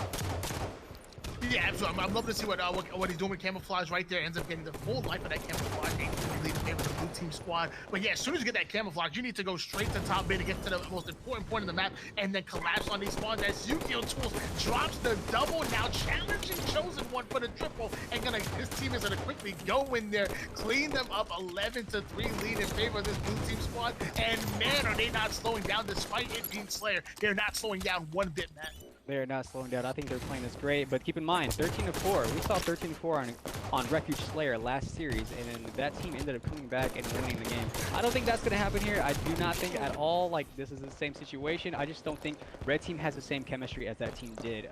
We have 2 good players, and then we have just 2 reserves. I don't know how much they play outside of this, but I just don't think they're on the same page all the time. Blue Team, like you said, they're all together. They all know each other. They play all the time. I think their chemistry is going to be there when they need it to be. Jolly Josh is going to be challenging top mid. This is one of the things. I think he controls the top mid is a great side here to hold. He is going to be taken down. Clown's going to be taken down. It looks like there's going to be trading back and forth here. When you spawn Car, you just need to flood a base and kind of just play your lives here. And I don't think Red Team's doing a good job of that right now. I don't think they're doing a very good job either. I'm on board right here with Jolly Josh as he makes his way towards Red Window, gets the back smack on that player with his pants down. Now gonna go straight towards Car. He feels the pressure on Car, throwing some fantastic nades. 22-10 lead in favor of the blue team squad, and I'm pretty sure camouflage is, if not picked up already, actually it's actually picked up by Garrett. Garrett has the camouflage and making his way over towards the blue side of the base map. This is a big play out of Yu-Gi-Oh! Tools right now. He got a trade, that's good, but I mean, I think you need to play your life a little better, especially if you have camo. I'm not saying they need to do everything perfect right now. Blue team is on a tear, but I think they need to just put the pedal to the gas. Like, why stop? You guys are just doing playing perfect Halo right now. You just keep playing the base. Like, you don't need to stop top mid, kind of scout out. You just need to go back and forth, keep pushing the pressure right now. Absolutely. But you know what? I'm gonna give Hugo Choose a break right there. That melee, that first melee right there was definitely a blank. He definitely should have got the assassination. That would have took him out. Instead of getting the trade, he probably would have got that second kill for the double and maybe put some damage on the third. But sometimes that's Halo 5. I'll tell you, there's been plenty of times when I've hit those back smacks. Like, how is if you don't hit that the right side of the back? It has to be the right. The left side just doesn't work. Halo 5 is flawless. I don't know what you're talking about, but Like I'm the gonna Cowboy. see Clowney's gonna be just holding back. I mean, they can't really do much right now. It's not like there's down people on blue team. You need to get a pick, and that's when you make your play. Clowney's gonna be trying to get some on P side here, but he's gonna get flooded from P1 and P2. His teammate's gonna get baited out here, I'm pretty sure. And oh, he gets the trade. Actually, no, he gets the kill. That's a big kill. Now they should be pushing out at this point. Clowney's just playing his life here. I like it. I just, you know, blue team, they're not making any mistakes here. They're playing pretty perfect at this point. They have the high ground. Like, why shoot down and trade lives, you know? Yeah, I mean, Blue Team is known for being objective, efficient, and being able to control the game with their chemistry. But one thing that they're doing right now is they have so much firepower compared to the Red Team squad.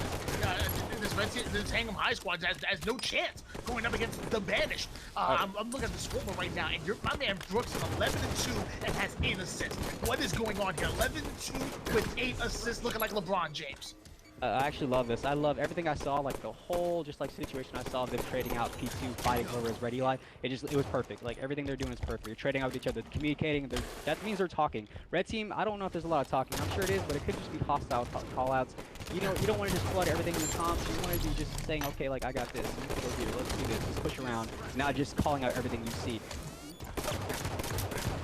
Absolutely, 38-24 lead in favor of the blue team squad right now. I'm actually hopping on board here with I'm all the way volunteer over on the car side. I just want to show him some love. We've been talking about Brooks, we're talking about Jolly John, talking about Yu-Gi-Oh tools, but let's talk about Stu, the man stepping up into Division 1 right now and doing a great job, my dad, just taking out Chosen One. Now going to challenge the player of top team. Top team gets the double kill, working his way over towards B-side towards top, making a little cocky right there, volunteer, taken down a notch. So right now, the assist on Brisbane alone, the score is 41-27, and I did this math this time. It is 43 assists. 43 assists out of 40. Wait, does that make sense? 10, 20, 30, 40, 43 out of 42 kills?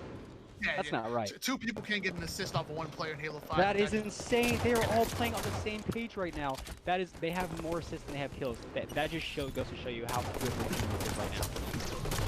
I did a great observation. I truly do. But as of right now, Red Team actually, for once, showing some life right now. They have complete P control, complete top control. They have complete control of this map. We're gonna see something we haven't seen all game, and that's gonna be the blue team on their back foot. We're gonna see if they can break this setup that has come out to this Red Team squad, because man, they're controlling top P like a bunch of champions. Controlling that. It's like Kong's gonna get a double kill on P side. He's gonna be pushing to help his teammates on Blue Eli, and he's gonna get the I believe the third kill against Jolly Josh here. That's perfect. That's 3 dead. Now Red Team, now this is where you start. This is it. This is not out of your like control yet. You're only down 9 kills. I'm sorry. You're only down like 8 kills. Okay, now it's a little different. Now you're down 8 kills, but the trade, that's good. You just only playing your life a little more. I don't know where Camo is, but I'm pretty sure Camo already came up at this point. This is gonna be the biggest Camo grab you have if you're on Red Team right now. Actually, Brooks just goes in and steals it. Red Team's able to burn it right there with 47-39, and I'm gonna say that I'm gonna say it's over. And to be honest, I think it's been over. I think we're down 9 kills going into 44. There's not enough time. Yeah, it's just not enough time. Time's not on your side. So, but Jolly Josh goes down thanks to PM Mango. That was a big kill, but either way, it doesn't stop the routing that is coming from the Banished. 50-41. Yu-Gi-Oh tools coming up the rear with 15 kills, 11 assists, and only 12 deaths. I'm gonna look at the complete scoreboard coming in. You got Jolly Josh, 13 kills, 10 assists, and only 9 deaths. Just the kills and slay departments and it's even assists as well are so even amongst the Banished. Their skill is pretty equal. They're on the same page. As you said, this chemistry is real. The assists were up there. 15 kills coming out of Yu-Gi-Oh tools, 13 out of Jolly Josh. They're all in double digits here. They are really all playing to their true potential. 50-41, I expected it to be maybe like even a steak dinner here, 50-30, but at the end of it, Red Team did show some life. They needed to do that at the beginning stages of the game, but they really were coming together. So maybe this next game, they have a better like mindset going into it, like saying, okay, you know, this is doable. We can do this. If they're going to win, this is going to be the map they do it on. Strongholds here. Strongholds on Rig. Everyone knows Strongholds on Rig. It is a swing type. You're going to be wanting to control Whitehall, the railguns, the camos, and Also, we already said this 100 times. This is not HCS. You have to have that mental awareness of when camo is, when rail drops, when scatter drops. This is not. I think that's when blue team has the advantage here. I think they're like really strategize on when they need to be somewhere and when they need to shift their momentum to what side of the map to get something. Yeah, absolutely. And as you pointed out, there's no weapon timer. So when you see that sniper rifle get pulled, I apologize. When you see that scatter shot get pulled, it's going to be pulled. When you see that camouflage get pulled, it's going to get pulled. It's going to mean something. Again, we're not getting babied here in this NAHL. You're not going to get no weapon timers. Either you need to be able to control those times using your brain, or just simply get a coach. I mean, sometimes I'm telling you, if coaches weren't already important, they are so important right now in this North American Halo League. They are. So we're going to be hopping on board. Who do you want to hop on board with, Tony? This is all do or die for blue team. They're down 2-0. Let's see, blue spawn. I feel like Clownly is going to be the one to do something for his team right now. He really just has to. Yeah, you know what? And actually, it looks like Menke already started us off with Menke with Clownly, and down goes Garrett right off the bat. Sanzara gets a kill for that one. Point already put on the board for red team. Mango taking out Volunteer. This camouflage in hand. Things just some life coming out of this Hang'em High squad. They're not just rolling over. They're not. So this is a great start. This is what they have to do. They have to do everything perfect right now if they want to win this game. Clownly's going to be pushing the Nest side, and Nest is uncontested right now. So he has his teammates in camo. If I was camo, I would try to spike my life here and get in that Nest. I want to be as annoying as I possibly can, even maybe stop Gary in this Nest push. Nest just got taken out by Mango, so it looks like they're going to have maybe 2 to get this Nest. Maybe Clownly saying, I got Nest for sure, guys, just flood their spawn. But now they're going to be spawning yellow corner. So that might mess up things for Clownly, but so far everything looks pretty solid in his view right now. Absolutely, and just as we got on a little soliloquy right there, the red team dropping the trip cap. Where did that come from? Red team finally showing some life. Clownly taking out his teammate right there. You don't need him. Yeah, get out of here. Enjoy that flash screen, buddy. Player has forced the back down. We're 17-0 lead. Favorite this red team squad, and man, I guess this is a stronghold team or a rig team. I don't know. I don't know, it could be a combination of both. Like, Rig is very popular, but Clownly's going to be trying to lock down this guy in basic window. Easy kill to clean up here. Now he just has to stay alive. Clownly is really doing, like, everything I thought he'd be doing right now. If we look at the kills right now, Clownly has 4. He has the most out of everybody on this team and on the other team as well. It's not a big difference, but he's doing work as he should. And he has the most objective captures here. So right now we're looking at Mango. He's going to be battling long haul. Really, he's just trying to stay alive. He needs to put in damage and let people know the intel he sees. He's going to be taken down by scatter shot. Jolly Josh is going to be making a push here towards Ness. Volunteers taking Ness as well. If they can get 2 people in here, they can definitely take this. And my man Jolly Josh is at his happiest when he has a scatter shot in hand, getting a giant double kill right there, challenging those players over in BR base. I'm loving what I'm saying about Jolly Josh right now, showing no fear, and we're finally seeing some good points being put on the board for this blue team squad. Now let's see if they can capitalize on those spawns, because Jolly Josh still has that shotty. He still has that Promethean shotty. Looks like Camo's going to go with hands of red team here. Camo's going to be going, he has a railgun and camo. He's going to be pushing long haul. He's going to try to go for this basement. Looks like he has somebody back rail right now. He's going to try, I don't think he knows he's there. He's going to take a volunteer cat. Oh, that's not something you want to miss. Now you have all eyes on you. Luckily he has teammates to back him up. He's going to go push towards this yellow corner guy. Hopefully Ace can stay alive just in time. I would pull out the pistol if I was him. There's no need to have this railgun out when your teammate's fighting with you. I mean, they win this basement fight, but still, you could have just had one more body with you to fight this Jolly Josh guy. Maybe railgun's not his best weapon. It doesn't look like it is, but he's doing what he has to with camo. He's staying alive.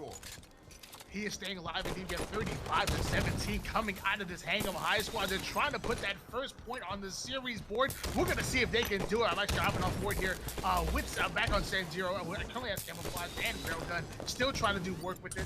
I'm loving what I'm seeing on this Hang'em High squad. I did not expect it, to be honest. I was expecting a 3-0, but just as you count them out, they're coming right back at him. Right, I like that shot to the ground. He's trying to put in some kind of damage. He didn't see anybody, but he knew he was around the wall, so he hit the ground. Some kind of splash damage is better than no damage. He's able to get the trade there. Now we're going to be on with Clownly. Clown's going to be shut down with the next push for anybody, but he's going to be taken out from the car spawn. His teammate Mango is going to be trying to lock down that long haul basement. Gets a scatter shot, picks up 1 kill to see if he can stay alive to get a double kill here. At least, at the very least, get some like information to his teammates right now. Nope, grenade taken out by Volunteer, or Jolly Josh, I'm sorry. And that's the one thing that's some of the problems that we're seeing by some of the amateur players. You know, when there's two players taking basement right there, you see that timer going off. He tends to want to play faster and play at him like you're not gonna get that double kill. At that point, the only thing he could have done on back rail was simply stay alive, wait for his teammates, or even run away and get to a different angle and try to out-rotate them. But sometimes it's tough. Again, as an amateur player myself, I make the same type of mistake. Hopefully, go into film review, see what he's doing wrong, and ultimately not make that mistake going forward. 7 minutes and 44 seconds worth of gameplay left. We're going to see Camouflage come up, and once again, Sanzaru having the perfect timing on that, but Garrett catching him, and now both teams are going to know the exact time for that Camouflage. Right, that just goes to show you both teams are on the same page when it comes to these power ups. They're both there. He was there to grab it, and he was there to pick them up as soon as well. That just shows like how fast their brains are going 100 miles per hour right now. Looks like Yu-Gi-Oh! Tools is going to be trying to kill this guy E2. We have 2 down for the red team, and that's a good start if you're trying to get back into the game here. They're not down by a lot, but it's definitely a hard to get back into right now. This DMR, I don't think they're going to be spawning bunker, so if they lock this down, my personal... Oh, it looks like he's going to be taken out by... Who was that from behind? Big kill coming out of Mango here. Double kill, it looks like. That's going to be great for the red team to shut down everybody trying to make that push to DMR. Absolutely. I'm actually just on the board here with Garrett and Yu-Gi-Oh! Tools making his way over toward the engine 2 side. He's going to challenge Mango right there. Man, Yu-Gi-Oh! Feels pretty confident with the shot, but Mango coming right back at him with that perfect nade. He's hopping on board here with Clownly as he takes over basement, takes out Volunteer, and now has 2 banished players in front of him. He is going to be pushing this. The big kill for him. There's 2 dead for the blue team right now, and the scoreline's getting a little closer. I'm not gonna lie, it's getting a little better for the blue team right now. They just have to be playing. They're down what 2-2 right now, so they need to just play their lives and just push one at a time. Or I'm sorry, push as a team. I personally would go to the yellow corner, try to get that basement push, but you need to have picks before you do that. Sanzaru is going to push DMR and get shut down by Yu-Gi-Oh! Tools. He's playing his life perfect right now. He did get taken out, but he did a trade. That's as much as you need right there in that situation. And you know, to be honest, I'm actually really surprised that the red team squad is trip tapped. I'm surprised they're winning 77-45 right now. This blue team squad SVP coaches are no joke. These guys coach game. They go over film review. They know objective better than anybody, and they're probably some of the best strongholds players and team that there is. I'm really surprised. I'm guessing the red team is catching them off guard right now, playing maybe a lot differently than they would expect. I'm sure the SVP is going to go into the coaching session and film review this gameplay, whether win or lose, and find out how did they somehow get trip capped so many times. How is the red team able to control this game? It's absolutely insane if you ask me. I believe that too. I think what little push they could have had with that camo was just chalked from those nades. They spawned cars. Nothing you can really do about that situation. He had sky shot and camo, and he got taken out. This is a big double kill coming out. Jolly Josh. Does he get the triple? He gets the triple here. Brooks. Oh my God, that's 4 dead for red team here. This is the start. This is where it's gonna happen. If they're gonna shut them down, they have momentum on their side right now. They got to be flushing. The bunker and just be flooding it with grenades, flooding it with pistols, flooding it with their feet. And the objective, Yu-Gi-Oh! Tools with the double kill here. Brooks is gonna clean up anybody touching. That is 4 dead again, Tony. And this is what I expected to see earlier in the game, to be honest. I'm surprised that the red team even was able to put 80 points on the board, especially how quickly that they did. And this is the blue team I'm expecting to see trip caps all over the place, playing in the face of their opponents, making their opponent as uncomfortable as possible. And even though red team might get this BR base, they know exactly where the red team's going. They know exactly where Hang 'em High is going to be, and it's going to continue to put the pressure and punish them for bad slays. Hey, look, we had Volunteer, had Railgun in hand, but he just lost it, and it's going to go in the hands of Zemp here. Clownly's going to be pushing towards the nest. They have to make, this is it. They got to shut this out. They have 2 in nest. Easily, they can get this. They have to worry about grenades here. It looks like Stu's going to be pushing to try to stop something here. Easy cap, but they're both weaker. They can both be taken out easily and just get right back to being capped again. Mango's got the Railgun in hand here. He's going to be trying to put some pressure on Nest. He sees somebody there, someone in Whitehall as well. He has to win this fight here. He really does have to win this fight for his team to get out. Absolutely, and blue team was able to momentarily get their first lead in the game, 86, but now 86, and then somehow they get the cap right back and holding on to their lead. 3 minutes and 40 seconds worth of gameplay. You know what camouflage is coming up soon. At this point, all players need to stay alive as much as possible, but get those slays. And as of 91 to 86 is getting down to nitty gritty, man. It's getting down to the nitty gritty. This is it. Blue team's up right now. This is a big kill out of Jolly Josh. This is perfect. This is it what they need. And if he gets his camo, ooh, that's not good. If he gets his camo, that they're going to be worried about camo. They're going to worry about these points. Someone's already taking Nest on red team, which isn't the worst right now. You still have time. You still have time. You're up by a good about 10 points. That's a good perk to come out of Josh here. He put some damage on E1. I'm sorry, DMR. That's all you need right now. If they kill this guy Nest, I think that's going to be a wrap. We're going to find out here, and right, at 91 to 96 points being put on the board for red team, but there's a player coming after Nest.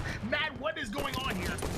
This is big right now. Blue team has, oh, they got stopped in the Nest push. Clownly here is taking basement behind them where they're trying to get the Nest. That might be it. I don't know. Clownly has to win this fight. He has to win this fight. That's a big kill coming to Clownly here. Oh my god, that's a double cap right now. Demar, it looks like it's about to be taken as well from blue team. And that might be it, Tony. They were down and they could not just bring it out. It was so close. That is such a sad feeling. They could have done it. This was the map, as you can tell. That was absolutely insane. Just as we thought Hang'em High was ready to out-rotate the Banished right there, the Banished out-rotate them right back. They end up taking Nest. They challenged for basement and lost that individual gunfight to Clownly and friends, but then they went back and took out BR base and flooded it to get that cap at the very last second. That's 100 to 97 in favor of the Banished. Only 9 minutes, 37 seconds to make quick work. That, wow. let me tell you, Can we look at Jelly Josh's scoreline? Can we look at this 25 and 14? That's insane. 25 and 14 come out of him. I mean, I was watching the screen a lot. He was getting a lot of slays. 24 scatter shots out of 25. That is insane. It absolutely is. It really is. But again, the tenacity coming out of this blue team squad, coming out of the Banished, I can't believe they were able to hold their own and come back after the red team had all the momentum on their side. They were starting to snowball against this blue team squad. And wow, a great job to the Banished. Great job, Matt. Yeah, that was a clean 3-0. I don't think it would have been as easy a 3-0 if the full roster was there. They didn't play the worst, but I think if it was a Clownly, it was the Condor, it was Night Fury, and I'm sorry for getting the last person on the team. I think it was Scal. Then I think that would have been a lot closer game, even maybe going to a game 5 potentially. But Banish did everything they had to. They did not want to go into refuge. Don't blame them. They just shut them out, and they're going to continue on their top placing. And unfortunately, this new revised roster is going to be staying dead last right now. And if we could throw up the standings real quick, real quick, nothing crazy. As of right now, excuse me, I apologize. As of last week, we actually saw this Division 1 squad, the Banished, be 2-2. Going into this matchup right here, they actually won that match. They're going to be above 500, above that 50% mark, and really separating themselves from the rest of the pack. In addition to that, the other team that was 2-2, being in Amberclad, also put a win on the board. So it's a little bit even as far as this third. We're going to be tied up for third place either way. The Banished actually won a better match percentage with 3-0ing this squad. So ultimately, in Amberclad will be in fourth place as far as map percentage wins, but they'll still be tied up as far as record. So really good job for both of these teams that were 2-2 to step it up and be above 500. Flawless Cowboys get no longer flawless. They're gonna move down to your second place, sadly, at 4-1, where we'll see Fohammer probably tomorrow or try to maybe take that to keep their first place by getting a win, or will they fall to the team that they're playing against? As you said before, Hang'em High sadly not able to put their first win on the board. But with the new Division 1 roster going into week number 6, I'm gonna be excited to see the squad. They're made up of some really talented players. Now let's see if they can practice together, get that chemistry. But yeah, this is your North American Halo League week number 4, and we have plenty of more weeks to go. So mind you, take a picture of this roster standing, because I promise you, it's gonna look a whole lot different come later on, and it's a playoff time. I'm talking about playoffs. Playoffs. So tomorrow we're gonna be kicking off with Fohammer versus Charlie Foxtrot and Fohammer. So Fohammer, I honestly don't know how they're not ranked number 1. That team, in my opinion, is like one of the top dogs in the league. Flawless Cowboy was good. I just don't think they had the proper matchups. Fohammer against this Charlie Foxtrot team, I don't know. I don't think we'll get into that more tomorrow, but Charlie Foxtrot, they're going to have to come out with something crazy if they're going to stand a chance against this top team right now. And then we're going to kick it off with, my team at 11 o'clock. The Flood taking on the Maw here. We're, I'm not going to lie, we're not doing great right now, but we had to revise some rosters. A lot of people not playing, but it's going to be a great time. Can't wait to actually play tomorrow. All this casting got me hyped, really. So excited to play. And absolutely, guys.